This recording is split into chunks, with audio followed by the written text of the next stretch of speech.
What's up mga kalyas? Good evening and dito tayo sa ating panibagong nating reaction na video. Ito galing sa libro ni Baal Kadmon. He's one of my favorites. So, tignan natin. Ano to, 2 chapters lang to sa, galing sa libro niya. The Demonic Companion. Okay, let's watch this.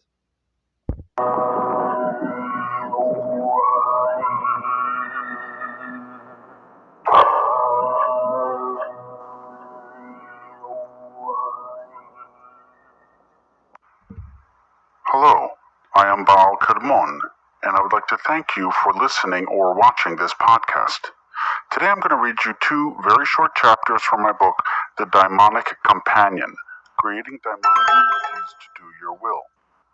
This has been one of my most popular books. I get emails all the time about it, how it's helped them, and some people needed some extra help with it because sometimes these daimons can be a little bit tricky. There's no doubt about that. So today I'm really going to talk about what daimons are and the steps to creating them. I hope you enjoy it. What are daimons? As I stated previously, daimons have been used since the beginning of time to help or harm. Although the word daimon has transformed to mean demon in the West, they are, in fact, not demons, although some can be malevolent. A very small fraction of the passages below are excerpted from my 70 demons of the name. In ancient daimons were not considered evil, and were considered spirits or divine powers. Ancient Church lang ang talagang Catholic Church lang ang ginawa nilang demons yung mga pagan gods.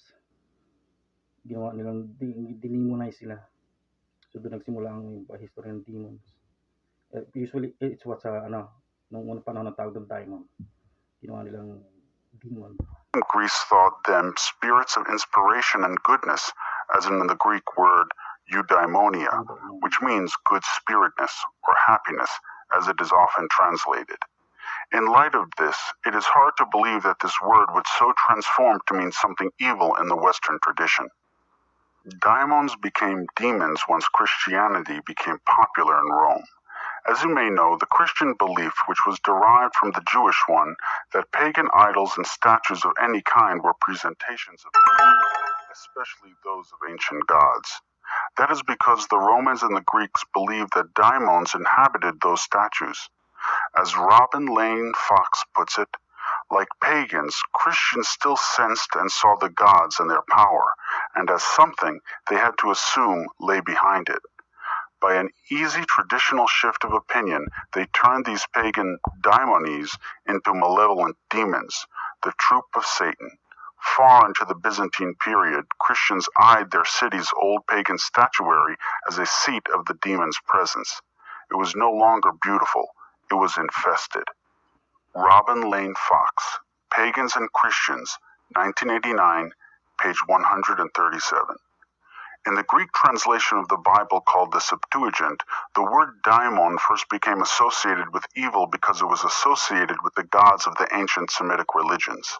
This later passed on to other translations and eventually took on its evil definition and called demon. In ancient Greece, there's also evidence that daimons were used in the Minoans and Mycenaeans as well, circa 1500 to 1100 BC. Mainly at the hands of the philosophers like Plato, daimons were classified into 2 categories, those with good intent and those with malevolent intent. The ones that were good were called eudaimon, or noble in spirit, and the evil ones were known as kakodaimon, which literally translate into malevolent spirit.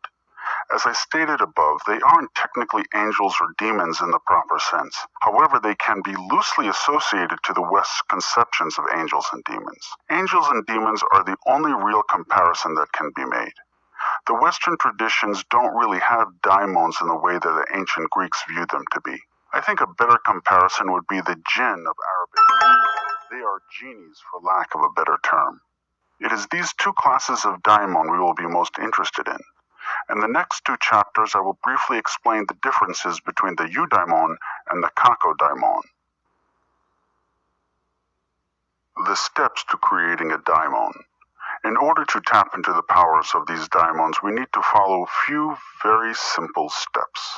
Unlike other books on this topic, we will not be doing anything elaborate or time-consuming.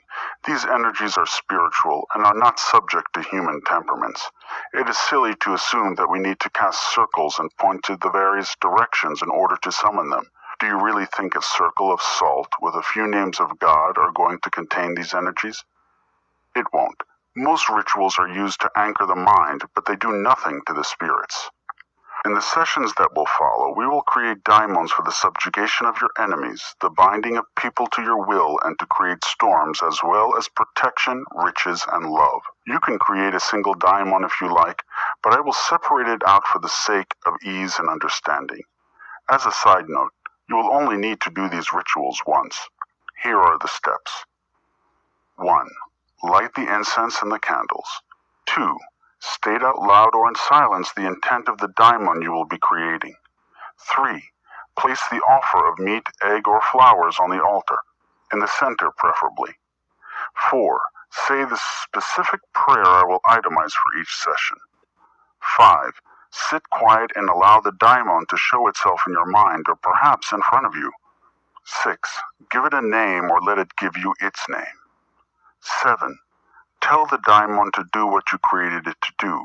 You can say the prayer above again if you like, but at this point it is under your control. 8. Finish with saying, "Let it be done." 9. You may cast the offerings to nature and let nature take its course on them. 10. Make sure to remember the name of the daimon. You will simply need to mention the name in your mind or out loud in order to call it from now on. There you have it, my friends. 2 chapters from my book, The Daemonic Companion. Okay, mga kaliyas, nagustuhan niyo ba yan? 2 chapter lang yung galing sa akin ng libro. Kaya kung gusto niyo pang malaman ng kung ano pang mga information na nasa libro niya, please bumili na kayo. Ito yung available sa audiobook, Baal Kadmon, The Daemonic Companion. 2 chapters lang yung binention niya rito pero marami yan. Tatignan niyo pa yung mga ibang books. Marami siyang books, magaganda. And it's informative.